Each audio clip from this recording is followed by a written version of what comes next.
രേണു സുധിയെ കുറിച്ച് നമുക്ക് എല്ലാവർക്കും അറിയാം. മരണപ്പെട്ടു പോയ സുധിയുടെ ഭാര്യയാണ്.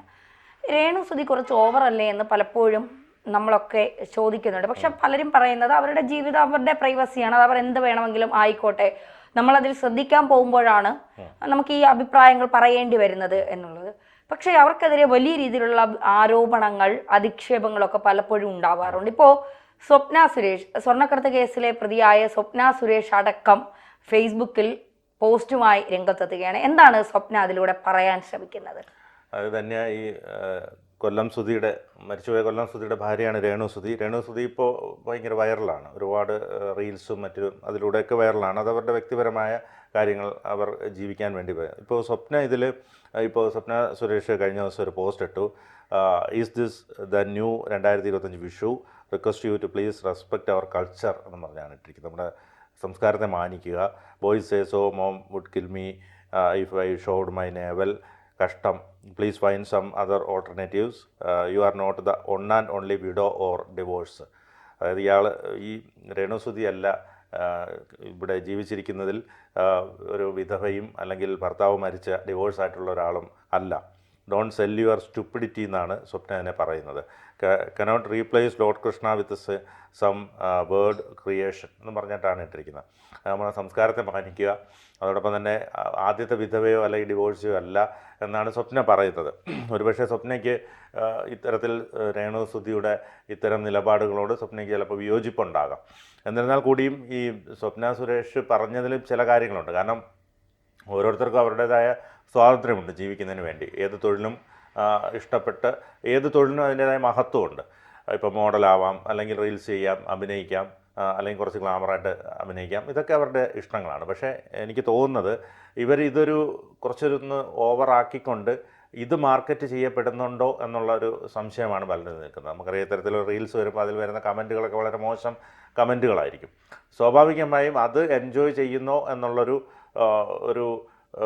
പലർക്കും ഒരു സംശയം അത് നിലനിൽക്കുന്നുണ്ട്. എന്താ ധന്യയുടെ അഭിപ്രായം? എന്തോ പറഞ്ഞത് ശരിയാണ്. ഇപ്പോൾ ഓരോരുത്തർക്കും ഓരോ ജോലി. ഇപ്പോൾ അവർ ഫോട്ടോഷൂട്ട് നടത്തുന്നതിനോ അല്ലെങ്കിൽ അവർ വളരെ ഡ്രസ്സിൻ്റെ നീളം കുറഞ്ഞാലോ കൂടിയാലോ ഒന്നും നമുക്കൊരു പ്രശ്നമില്ല. അതൊക്കെ അവരുടെ കാര്യമാണ്. കാരണം അതിൽ വരുന്ന കമൻറ്റുകൾ ഫേസ് ചെയ്യുന്നത് അവരാണ്, അതിലൂടെ ഉണ്ടാകുന്ന അധിക്ഷേപങ്ങൾ ഫേസ് ചെയ്യുന്നത് അവരാണ്, അതൊന്നും നമ്മളല്ല.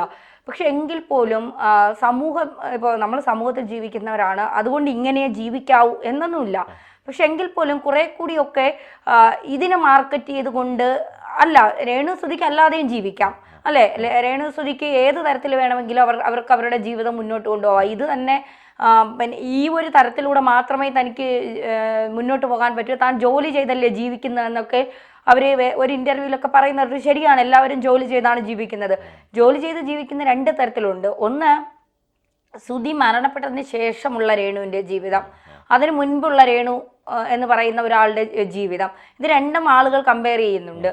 അപ്പോൾ ഇത് രണ്ടും കമ്പയർ ചെയ്യുമ്പോൾ ആളുകൾക്ക് തോന്നുന്ന ഒരു സ്വാഭാവികമായും നമ്മൾ അമ്മയെ തല്ലിയാൽ രണ്ട് പക്ഷം എന്ന് പറയുന്നത് പോലെയുള്ള നാടാണ്. അപ്പോൾ സ്വാഭാവികമായിട്ടും ആളുകൾ പറയും, നമ്മളിനി എത്ര പറയരുത്, അതെൻ്റെ ആവിഷ്കാര സ്വാതന്ത്ര്യമാണ്, എൻ്റെ സ്വാതന്ത്ര്യമാണ്, ഞാൻ ചിലപ്പോൾ തുണിയില്ലാതെ നടക്കും.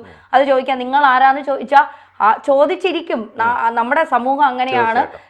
പിന്നെ പ്രത്യേകിച്ച് വിധവകളെ ഇപ്പോഴും സമൂഹത്തിന് അംഗീകരിക്കാൻ പണ്ടത്തെ പോലെ വെള്ള സാരി ഉടുത്ത് പൊട്ട് തൊടാതെയും വളയിടാതെയും ഒക്കെ ഇങ്ങനെ വീടിന്റെ മുറിക്കകത്ത് കഴിയണം എന്നുള്ളതാണ് അവരുടെ സമൂഹം ഇപ്പോഴും കൽപ്പിച്ചു വെച്ചിരിക്കുന്നത്. അങ്ങനെ സദ്യ പറ്റുമെങ്കിൽ അതും കൂടെ ചെയ്താൽ വലിയ ആരായിരിക്കും എന്നാണ് അവർ ആലോചിക്കുന്നത്. അവിടെയൊക്കെ രേണു സുധി ഒരു മാറ്റം കൊണ്ടുവരാൻ ശ്രമിക്കുന്നുണ്ട്. അതൊക്കെ വളരെ നല്ല കാര്യം തന്നെയാണ്. പക്ഷെ ആ മാറ്റം ഇങ്ങനെ ആവണോ എന്നുള്ളത് ചിന്തിക്കേണ്ടത് രേണു സുധിയാണ്.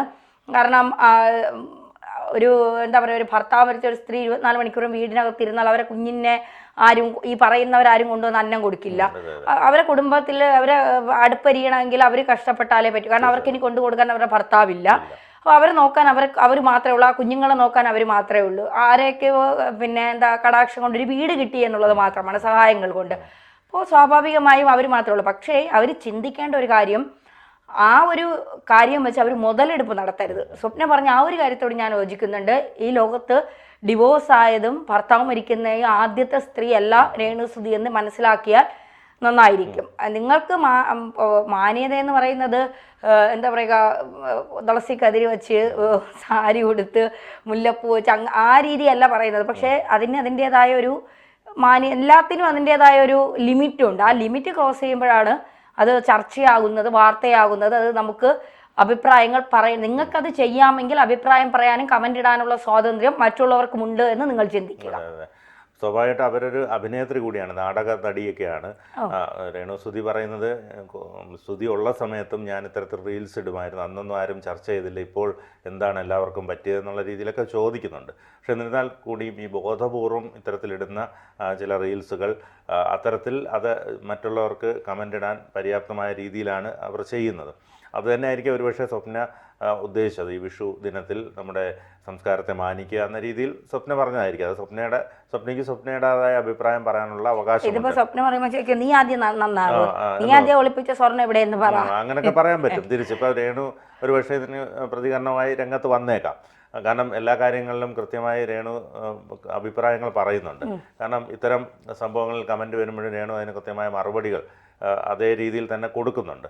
പക്ഷേ ഈ പറഞ്ഞതുപോലെ ബോധപൂർവം ചില റീൽസ്, ബോധപൂർവം വസ്ത്രം കുറേ മാറ്റുക, അതൊക്കെ അത്തരത്തിലുള്ളതിനോടാണ് വിയോജിപ്പ് പലർക്കുമുള്ളതെന്നാണ് എനിക്ക് മനസ്സിലാക്കാൻ കഴിയുന്നത്. ഏതായാലും ഒരു അഭിനേത്രിയാണ്, അവർക്ക് അഭിനയിക്കാനുള്ള കഴിവുണ്ട്, അഭിനയിച്ചവർക്ക് ജീവിക്കാം, അതോടൊപ്പം തന്നെ റീൽസ് ചെയ്യാം, മോഡലിംഗ് രംഗത്തേക്ക് പോകാം.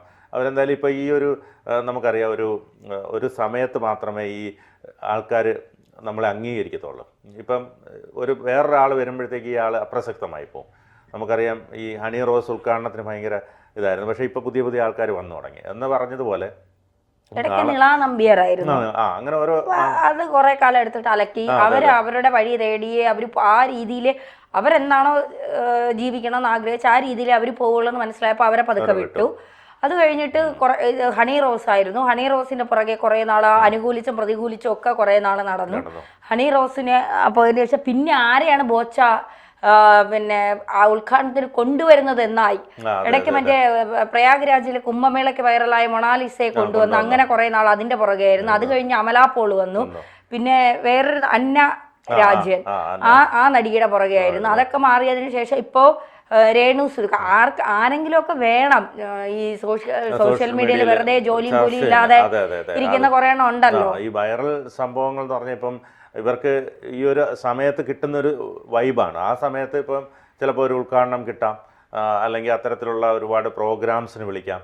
അപ്പോൾ അതൊക്കെ അവർക്ക് സാമ്പത്തിക നേട്ടം ഉണ്ടാക്കുന്നെങ്കിൽ അത് നല്ലത് തന്നെയാണ്. കാരണം അവർ ഈ പറഞ്ഞതുപോലെ ഈ കൊല്ലം സുധിയൊന്നും ഒരുപാട് പൈസയൊന്നും ഉണ്ടാക്കിയ ആളല്ല, ഒത്തിരി കടവും മറ്റു കാര്യങ്ങളാണ്. കാരണം ഇതിനു വേണ്ടി മിമിക്രി മറ്റു കാര്യങ്ങൾക്ക് വേണ്ടി ജീവിതം ഒഴിഞ്ഞു വെച്ചൊരു മനുഷ്യനായിരുന്നു. അപ്പോൾ അവരുടെ കുടുംബം രക്ഷപ്പെടണം. ഇപ്പോൾ ആരുടെ കടാക്ഷത്തിൽ വീട് ലഭിച്ചു എന്നൊക്കെ പറയുന്നു. പക്ഷേ അവർക്ക് മക്കളെ വളർത്തിയെടുക്കണം. അതിൻ്റെയൊക്കെ ഭാഗമായിട്ട് അവർക്ക് ഓരോ ജോലികൾ ചെയ്യേണ്ടി വരും. സ്വാഭാവികമായും അവർക്ക് ഇഷ്ടപ്പെട്ടൊരു തൊഴിൽ അവർ തിരഞ്ഞെടുക്കുന്നു, അതിലേക്ക് അവർ പോകുന്നു. അപ്പോൾ അതിൽ പല തരത്തിലുള്ള കമൻറ്റുകൾ വരാം. അതൊക്കെ അവർ നേരിട്ടുകൊണ്ടാണ് അവർ മുന്നോട്ട് പോയിക്കൊണ്ടിരിക്കുന്നത്. പക്ഷേ ഒരുപാട് തളർത്താതെ, അല്ലെങ്കിൽ അവരും കുറേയേറെ ഇക്കാര്യത്തിലൊരു മിതത്വമൊക്കെ പാലിക്കേണ്ടത് അത്യാവശ്യമാണ്. കാരണം എല്ലാത്തിനും കയറി പ്രതികരിക്കുകയും, നമ്മൾ ഈ വേറൊരു കാര്യമുണ്ട്, പ്രതികരിക്കുമ്പോഴാണ് കൂടുതൽ ആൾക്കാരിലേക്ക് ശ്രദ്ധ പോകുന്നത്. നമ്മളെക്കുറിച്ച് ഒരാൾ മോശമായിട്ട് പറഞ്ഞു കഴിഞ്ഞാൽ നമ്മളത് പ്രതികരിക്കാതെ വിടുകയാണ് ഏറ്റവും നല്ലത്. ഈ പ്രതികരിക്കുമ്പോൾ കൂടുതൽ പേരിലേക്ക് അത് എത്തും. അതാണ് അതിനകത്ത് ശ്രദ്ധിക്കേണ്ട ഒരു പ്രധാന കാര്യം. പലരും ഉണ്ട്, അവർ നല്ലതാണെന്ന് കാണിക്കാൻ വേണ്ടിയിട്ട് പോസ്റ്റുകൾ ഇടുക, അല്ലെങ്കിൽ പ്രതികരിക്കുക, ഇങ്ങനെയൊക്കെ വരുമ്പോൾ സ്വാഭാവികമായും അത് കൂടുതൽ പേരിലേക്ക് എത്തുകയും അവരുടെ ഒരു അവമതിപ്പ് ഉണ്ടാക്കുകയൊക്കെ ചെയ്യും. അല്ല, നമ്മൾ പ്രതികരിക്കാതിരിക്കുമ്പോൾ ആ പ്രതികരിച്ച ആൾക്ക് പട്ടിയുടെ വില പോലും നമ്മൾ കൊടുക്കുന്നില്ല എന്നുള്ളതാണ്. ഇപ്പോൾ ഒരു സ്ത്രീയുടെ പേര് ഞാൻ പറയുന്നില്ല ബിനു, ഒരു സ്ത്രീ നിരന്തരം എന്നെ ഫേസ്ബുക്കിൽ ഞാൻ ചെയ്യുന്ന വാർത്തകൾ എടുത്തു വെച്ചിട്ട് വളരെ മോശമായിട്ട് എന്നെ വീഡിയോയിലൂടെ പറയുമായിരുന്നു. വളരെ മോശം എന്ന് പറഞ്ഞാൽ വളരെ മോശമായിട്ട്. അപ്പോൾ എന്നോട് എല്ലാവരും പറഞ്ഞു പോയി പരാതി കൊടുക്കണം, അതാണ്. അപ്പം ഞാൻ മനസ്സിൽ വെച്ചു, പരാതി കൊടുത്താൽ ആ സ്ത്രീ 5 പേരൂടെ കാണും. ചിലപ്പോ ഈ പരാതി എടുത്തു വെച്ച ആ സ്ത്രീ ചിലപ്പോ അത് വാർത്ത അതും ചിലപ്പോ ഒരു വീഡിയോ വെക്കും. ഞാനത് ആ സ്ത്രീക്ക് ഒരു പട്ടിയുടെ വില പോലും കൊടുത്തിട്ടില്ല. ചില പട്ടികൾ കുരയ്ക്കും, കഴിക്കും, അതങ്ങ് നിർത്തും. ആ ഒരു ലെവലിൽ നമ്മൾ അതിനെ എടുത്താൽ തീരാവുന്ന പ്രശ്നങ്ങളേ ഉള്ളൂ. എല്ലാത്തിനും കയറി നമ്മൾ അഭിപ്രായം പറയാൻ പോകുമ്പോഴാണ് തിരിച്ച് നമ്മളെയും ചൊറിയാൻ പലരും വരുന്നത്. നമ്മളെ അഴിവേക്ക് മിണ്ടാതെ പോയാൽ ഒരു പ്രശ്നവും ഇല്ല.